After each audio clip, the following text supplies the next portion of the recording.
Hello दोस्तों, आज आप लोग के लिए इतिहास का कुछ महत्वपूर्ण राजवंश और संस्थापक और उसका राजधानी देखते हैं। हम आप लोग के शुरू में ही बताए थे, स्टार्टिंग में ही, कि जो इम्पोर्टेंट और कंफ्यूजिंग है हम बस वही आप लोग के साथ शेयर करेंगे। अरे हम टीचर नहीं है भाई, ये बात को आप लोग समझिए। हम टीचर नहीं हैं और ना हम किसी सब्जेक्ट में पीएचडी किए हुए हैं। हम जितना भी एग्जाम दिए हैं, टेस्ट दिए हैं, और जो कंफ्यूजिंग हमको लगा उसी पे हम टॉपिक पे वीडियो बनाते हैं। और हम आप लोग को देखने की, अगर आप लोग को लगता है कि नहीं अच्छा है भैया जो बता रहे हैं, अच्छा बता रहे हैं, तो आप लोग लाइक कीजिए, शेयर कीजिए, सब्सक्राइब कीजिए। और नहीं अच्छा लगता है तो आप जा सकते हैं। तो हम लोग शुरू करते हैं राजवंश, संस्थापक और राजधानी। ठीक है, इसको 2-3 बार आप लोग देखिएगा, याद हो जाएगा। इसके डिटेल में आप लोग जरूर पढ़े होंगे, मैट्रिक पास किए तो पढ़े ही होंगे ना कभी हरिवंश वंश के बाद बारे में, शिशुनाग वंश के बारे में, नंदवाद। बिना पढ़े तो नहीं पास मैट्रिक पास हुए 10th, तो आप लोग सब पढ़े हैं। इसको आप 2-3 बार सुन लीजिएगा, 2-3 के स्पीड में आप लोग को याद हो जाएगा। और देखिए ये बहुत इंपॉर्टेंट है, ये चीज़ आप लोग को मजाक लग रहा होगा। अभी आने वाला एनटीपीसी का एग्जाम हो, ग्रुप डी का एग्जाम हो, किस दोनों में से किसी भी एग्जाम में जरूर इस टॉपिक से मिलेगा क्वेश्चन। अगर आप लोग को लग रहा है कि हम मजाक कर रहे हैं, आप लोग का टाइम पास कर रहे हैं, और जिनको लग रहा है कि हम बेसिक बता रहे हैं, स्टार्टअप के लिए है, जो अभी स्टार्ट किया है, तो आप जाइए। हम ऐसे भी उन लोग के लिए वीडियो बनाना स्टार्ट किए हैं जो 20, 25, 30 नंबर पे हैं। जो 50, 55 नंबर पे हैं उन लोग के लिए हम बना ही नहीं रहे हैं। ये टॉपिक बहुत इंपॉर्टेंट है। जो भी ग्रुप डी और एनटीपीसी वाले हैं आप लोग पढ़ लीजिएगा इसको, और 2-3 बार आप लोग इसको सुनिएगा, याद हो जाएगा। शुरू करते हैं हरिवंश वंश। हरिवंश वंश का संस्थापक कौन था? हरिवंश वंश का संस्थापक कौन था? बिंबिसार। कौन था? बिंबिसार। बिंदुसार नहीं था। बिंदुसार जो है कौन सा वंश में है? आप लोग बताइएगा कि बिंदुसार कौन सा वंश में है। ठीक है, हरिवंश वंश का संस्थापक बिंबिसार, और इसका राजधानी राजगिरी, जो आज का डेट में क्या है? राजगीर। आज का डेट में क्या है? राजगीर। इसी को राजगीर भी बोलते हैं, नाम चेंज हो गया राजगीर। चलिए अब आगे बढ़ते हैं तो देखते हैं शिशुनाग वंश। क्या? शिशुनाग वंश। इसका संस्थापक कौन था? शिशुनाग। कौन था संस्थापक? शिशुनाग। इसका राजधानी कहाँ है? वैशाली। इसका कहाँ है? वैशाली। एक बात और आप लोग बताते हैं, जितना भी बिहार वाला है ये सब अति महत्वपूर्ण है आने वाला कौन सा एग्जाम के लिए? बिहार एसएससी एग्जाम के लिए। देख भाई, तोनी के बता भी थी, पढ़ ले। तोनी के मजाक लगी इतना हो, अभी आके तुम लोग पढ़ लो मेरा वीडियो से। बिहार एसएससी में भी फायदा करेगा यार, जरूर 1-2 नंबर बढ़ जाएगा। और हम ज़्यादा तुम लोग का टाइम भी नहीं ले रहे हैं। हम बहुत बड़का कोचिंग वाला नहीं है कि 2 घंटा, 3 घंटा, 1 घंटा क्लास ला रहे हैं। जो इम्पोर्टेंट है 10, 15, 20 मिनट में हार्डली हम आप लोग के साथ रख देते हैं। और डबल 2 के स्पीड में, 1.5 के स्पीड में सुनिएगा, 2-3 बार आपको याद हो जाएगा। तो बिहार वाला जितना भी है बहुत इंपॉर्टेंट है बिहार एसएससी के लिए, तो ये बात आप लोग ध्यान रखिएगा। चलिए आगे बढ़ते हैं तो देखते हैं नंदवंश। नंदवंश का संस्थापक महापद्मानंद। नंदवंश का संस्थापक महापद्मानंद, और इसका राजधानी पाटलिपुत्र, जो आज का डेट में क्या है? इसका नाम पटना। ठीक है, आगे बढ़ते हैं। आगे बढ़ते हैं तो देखते हैं मौर्य वंश। मौर्य वंश का संस्थापक चंद्रगुप्त। मौर्य वंश का संस्थापक चंद्रगुप्त। राजधानी पाटलिपुत्र। राजधानी कहाँ है? राजधानी बताइए, पाटलिपुत्र। शुंग वंश। शुंग वंश का संस्थापक पुष्यमित्र शुंग। शुंग वंश का संस्थापक पुष्यमित्र शुंग, और इसका राजधानी कहाँ है? पाटलिपुत्र। इसका राजधानी कहाँ है? पाटलिपुत्र। चलिए अब आगे बढ़ते हैं, देखते हैं कण्व वंश।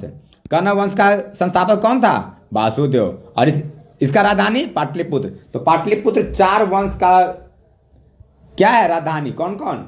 नंदवंश, मौर्य वंश, शुंग वंश, और कौन सा? कण्व वंश। चलिए अब आगे चलते तो देखते हैं सातवाहन वंश। सातवाहन वंश का कौन था संस्थापक? सिमुक। कौन था? सिमुक, और इसका राजधानी प्रतिष्ठान। इसका राजधानी कहाँ है? प्रतिष्ठान। चलिए अब आगे देखते हैं तो कुषाण वंश। आगे देखते हैं तो क्या है? कुषाण वंश। कुषाण वंश का संस्थापक कुजल कड़फिसेस। कुषाण वंश का संस्थापक कौन है? कुजल कड़फिसेस। और इसका राजधानी कहाँ था? कहाँ है? पुरुषपुर। इसका राजधानी कहाँ है? पुरुषपुर। चलिए अब आगे चलते हुए देखते हैं गुप्त वंश। गुप्त वंश का कौन है संस्थापक? श्रीगुप्त। गुप्त वंश का संस्थापक कौन है? श्रीगुप्त। और इसका राजधानी पाटलिपुत्र। इससे पहले पाटलिपुत्र का आप लोग को 4 को बताए थे, मेरे साथ बोलते चलिएगा, याद हो जाएगा। आप लोग को स्पेशल अगर मन है तो नोट्स बनाइए कि भैया जो बता रहे हैं इंपॉर्टेंट बना रहे हैं, नोट्स बना ले रहे हैं, इससे आपको एग्जाम टाइम में फायदा होगा। अगर नहीं मन है नोट्स बनाने का तो मेरे साथ देखते चलिए और बोलते चलिए, आप लोग याद हो जाएगा। पाटलिपुत्र में आप लोग को क्या क्या बताएं? 5 को। अभी कौन बताएं? गुप्त वंश। इससे पहले क्या बताए थे? नंद वंश। और क्या बताए थे? मौर्य वंश। और क्या बताए थे? शुंग वंश। और क्या बताए थे? कण्व वंश।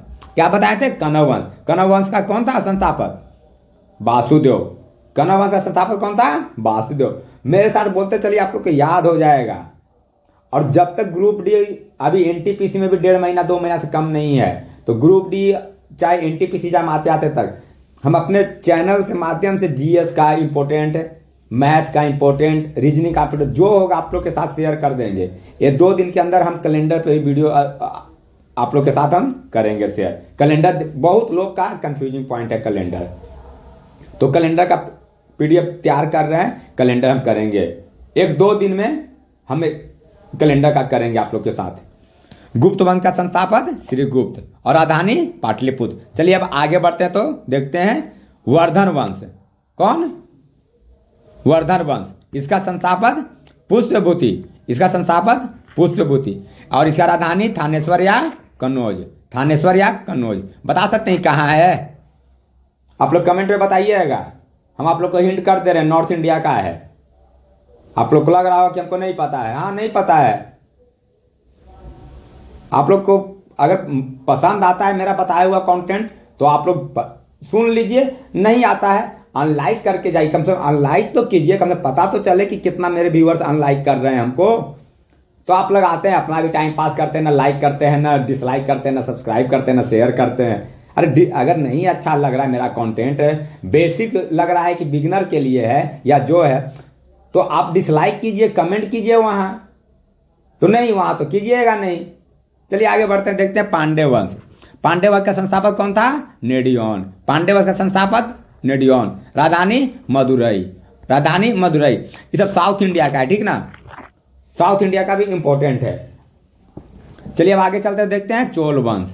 क्या है? चोल वंश। चोल वंश का कौन था संस्थापक? विजयालय। कौन? विजयालय। इसका राजधानी तंजौर। कहाँ है चोल वंश का राजधानी? तंजौर। और पांड्य वंश का राजधानी कहाँ था? मदुरई। चलिए आगे देखते हैं तो पल्लव वंश। पल्लव वंश का संस्थापक सिंह बर्मन चतुर्थ। देखिए चतुर्थ वाला आप लोग एकदम रट लीजिए, क्योंकि कंफ्यूज कीजिएगा, वहां ऑप्शन में सिंह बर्मन द्वितीय, सिंह बर्मन तृतीय, सिंह बर्मन प्रथम ऐसे रहेगा। तो देखिए याद करने का हम तरीका बताते हैं। 1 2 3 4 4 पल्लव में आता है चतुर्थ। ऐसे ऐसे करके आप लोग शॉर्ट टिक अपने से बनाइए, और जब तक ये नहीं बनाइएगा ना कंफ्यूज कीजिएगा, और उसके बाद रोते रहिएगा। तो रोइए नहीं आप लोग,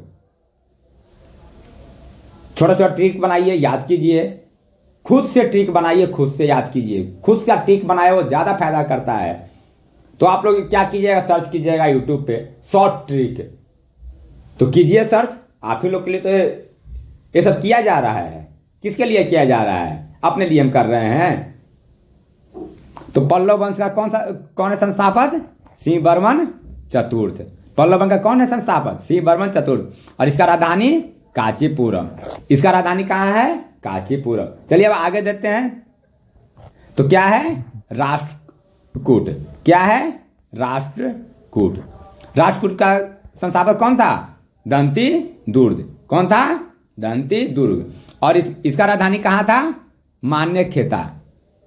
यहाँ पे थोड़ा मिसप्रिंट हो गया है, मान्यखेता।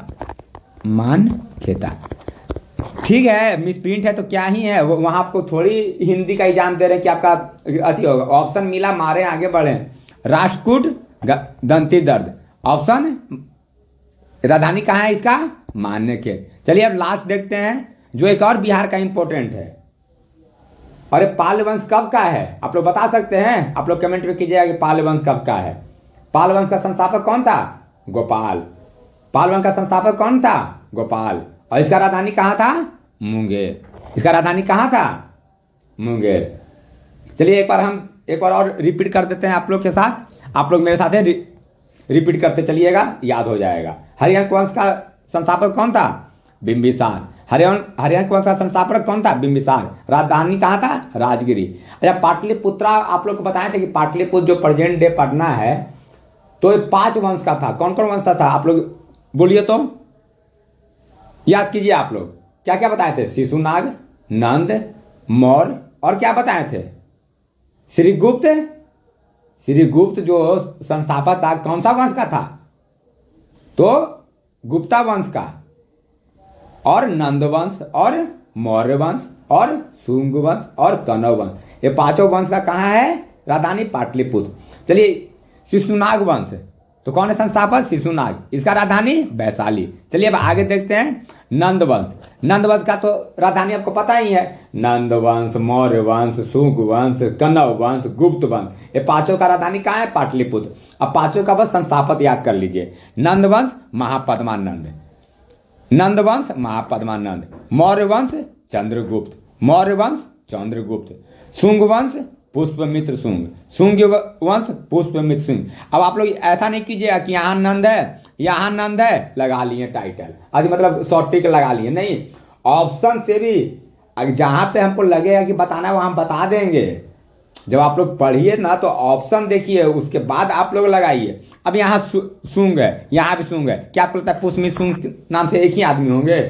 जब यहाँ देख रहे हैं कि एक नाम का चतुर्थ, प्रथम, द्वितीय, तृतीय लग रहा है, तो शॉर्ट ट्रिक लगाना है, लेकिन उससे पहले याद भी कर लेना है। नहीं तो पता चला कि एग्जाम में सब बना के आए ट्रिक से, उसके बाद सब गलती हो गया। भैया आप ही ना बोले थे कि शॉर्टकट बना के आना है भैया, तो ऐसे कैसे चलेगा भैया? हर चीज में आप ट्रिक लगा दे रहे हैं भैया। ट्रिक भी देख के लगाइएगा ना सर, कि हाथ बंद करके एक ही ट्रिक अप्लाई कर दीजिएगा हर जगह। एक तराजू में सबको तोलिएगा नहीं ना। तो इस चीज को समझिए आप लोग कि ट्रिक लगाने से पहले एक बार ऑप्शन गो थ्रू हो दे। एक डायरेक्ट अब शुंग वंश पुष्पमित्र शुंग, इसमें क्या है ट्रिक है? हाँ, पल्लव वंश वाला में चतुर्थ, द्वितीय, तृतीय, तो इसीलिए वहां पे ट्रिक लगाइए आप लोग। हर जगह ट्रिक मत कीजिए शॉर्ट, फिर ना जीवन भी शॉर्ट होते चल जाएगा। चलिए आगे चलते हैं। तो शुंग वंश पुष्पमित्र शुंग, कनव वंश वासुदेव, कनव वंश वासुदेव इंपॉर्टेंट है। चलिए अब आगे चलते तो देखते हैं सातवाहन। सातवाहन का कौन था संस्थापक? सिमुक। कौन था संस्थापक? सिमुक। और इसका राजधानी प्रतिष्ठान, इसका राजधानी प्रतिष्ठान। चलिए आगे देखते हैं तो कुषाण वंश। कुषाण वंश का कौन है संस्थापक? कुजल कटपिसेस। कुषाण वंश का कौन है संस्थापक? कुजल कटपिसेस। और इसका राजधानी कहाँ है? पुरुषपुर। पुरुषपुर, इसका कहाँ है राजधानी? पुरुषपुर। चलिए अब आगे चलते हैं, देखते हैं गुप्त वंश। गुप्त वंश को बता ही दिए आप लोग को, श्रीगुप्त और पाटलिपुत्र। वर्धन वंश कहाँ है? वर्धन वंश का कौन था संस्थापक? पुष्पभूति। वर्धन वंश का संस्थापक कौन था? पुष्पभूति। और इसका राजधानी थानेसर या कनौज, इसका राजधानी थानेसर या कनौज। आप लोग से पूछे थे ना कि बताइएगा कौन सा राज्य में है, नॉर्थ इंडिया से बताइएगा आप लोग। पांडे वंश नेडियन, पांडे वंश नेडियन, इसका राजधानी मदुरई। कहाँ है राजधानी इसका? मदुरई। चलिए आगे चलते देखते हैं चोल वंश। चोल वंश का कहाँ है? कौन है चोल वंश का संस्थापक? विजयालय। चोल वंश का संस्थापक कौन है? विजयालय। और इसका राजधानी तंजौर, इसका राजधानी कहाँ है? तंजौर। पल्लव वंश, पल्लव वंश का आप लोग क्या बताए थे? सिंह बर्मन चतुर्थ, सिंह बर्मन चतुर्थ। और इसका राजधानी कांचीपुरम, इसका राजधानी कांचीपुरम। चलिए अब आगे चलते देखते हैं राष्ट्रकूट। राष्ट्रकूट का राजधानी कहाँ, संस्थापक कौन था? राष्ट्रकूट का राजधानी कहाँ है? मान्यखेत। राष्ट्रकूट का राजधानी मान्यखेत है। और राष्ट्रकूट का संस्थापक कौन था? दंतीदुर्ग। चलिए अब आगे चलते देखते हैं पाल वंश। पाल वंश का कौन है संस्थापक? पाल वंश का संस्थापक कौन है? गोपाल। और इसका राजधानी मुंगेर। 15 को आप लोग के साथ राजवंश, संस्थापक और राजधानी लेके आए हैं, जो हिस्ट्री के लिए इंपॉर्टेंट है और हर एग्जाम में आपको दिख जाएगा। या एसएससी का एग्जाम हो, बिहार एसएससी एग्जाम हो, रेलवे, वन डे हर एग्जाम में दिख जाएगा। आप लोग मेरा वीडियो को 2-3 बार 1.5-2 के स्पीड में देखिएगा, आप लोग को पूरा याद हो जाएगा। और अगर मेरा बताया हुआ बात समझ में नहीं आता है, मेरा कंटेंट नहीं अच्छा लगता है, तो आप लोग मेरा वीडियो पे कमेंट कीजिए, हमको सजेशन कीजिए कि भैया ये चीज़ आप गलत बताएं, हमको भी अच्छा लगेगा, हम भी उस पर सुधार करने का काम करेंगे। अब आप लोग आते हैं, स्वाइप करके चल जाते हैं, मत देखिए। 3-4 महीना बाद जब ग्रुप डी का एग्जाम होगा, एग्जाम होने के बाद आंसर की आएगा, जब आंसर की मिलाइएगा तब 20 नंबर 25 नंबर, तो फिर रोते रहिएगा, लगे कि किस्मत में ना ही नौकरिया भैया। आप मेहनत कितना किए हैं कि किस्मत किस्मत कर रहे हैं, और कब तक किस्मत किस्मत कीजिएगा। आप लोग पढ़िए रगड़ कर, जब तक रगड़ कर पढ़िएगा नहीं तब तक नहीं हो पाएगा सिलेक्शन। दुनियादारी, नाना मौसा मौसी, फूआ फूफा, तो ये सब कुछ त्यागना पड़ेगा आपको। घर परिवार, जब तक त्याग जीवन का बहुत बड़ा चीज है। बुद्ध भगवान ने जब घर को त्यागा तब जाके महात्मा बुद्ध कहलाए, नहीं तो अपना घर में रहते ना, घर मोह में रहते, ममता में रहते हैं, अपना वाइफ को नहीं छोड़ते, अपना बेटा को नहीं छोड़ते, तो आज वो महात्मा बुद्ध नहीं कहलाते। तो ये चीज को आप लोग समझिए, त्याग ही सफलता का रास्ता है, द्वार है। अगर आप त्याग नहीं कर पा रहे हैं ना तो आप सफल नहीं हो पाइएगा। क्या आपको लगता है कि जो लड़का ग्रुप डी भी निकालता है ना, वो बहुत चीज त्याग किए हुए रहता है। बोलने वाला का क्या है, आएगा दुनिया वाला, मुंह चमड़ा के दिए भोग के चल जाएगा, अरे 10 लाख रुपया में कर लीजिए, अरे वो पढ़ा कख नहीं हल। लेकिन जो लड़का ग्रुप डी भी एग्जाम निकाला है, वो रगड़ के स्ट्रगल किया है, मेहनत किया है। आप लोग पढ़िएगा है ये नहीं, टेस्ट दीजिएगा है ये नहीं, सेट लगाइएगा है ये नहीं, और बोलिएगा नौकरिए ना हुई थी, सीट बिक जाई थी, कम सीट आई थी। आप बताइए ना कि आप सेट दिए हैं, अभी तक कितना सेट दिए हैं। अब बोलिएगा कि हमारा ग्रुप डी में नौकरिए चाहिए, हमारा रेलवे में नौकरिए चाहिए, हमारे किस्मत में ना हल। अरे समाज से ऊपर उठिए, किस्मत ये सब। आप लोग इस वीडियो को 2-3 बार पढ़िए, इस टॉपिक बहुत इंपॉर्टेंट है। और जितना भी हम टॉपिक आप लोग के साथ शेयर कर रहे हैं, जितना भी टॉपिक हम आप लोग के साथ शेयर कर रहे हैं, बहुत इंपॉर्टेंट टॉपिक है, छोटा छोटा टॉपिक है। और सबसे बड़ी बात है कि आपका जो टेस्ट आप दे रहे होंगे ना, मॉक, इसमें आपका स्कोर बूस्टअप का काम करेगा। मेरा जितना भी लेक्चर आएगा ना, जितना भी आएगा क्लास, वो सब आपका टेस्ट में, मॉक में स्कोर बूस्टर का काम करेगा। ये सब चीज को आप लोग समझिए। और नहीं समझ रहे हैं तो 3-4 महीना बाद ग्रुप डी का रिजल्ट भी आ जाएगा, और 6 महीना बाद जिसका रिजल्ट होगा उसका ज्वाइनिंग हो जाएगा। आप जैसे पहले थे वैसे ही रहिएगा। चलिए नेक्स्ट वीडियो में मिलेंगे, तो फिर किसी और टॉपिक पे बात करेंगे आप लोग के साथ। अगर मेरा बताया हुआ बात अच्छा लगता है तो चैनल लाइक सब्सक्राइब कीजिए। Thank you.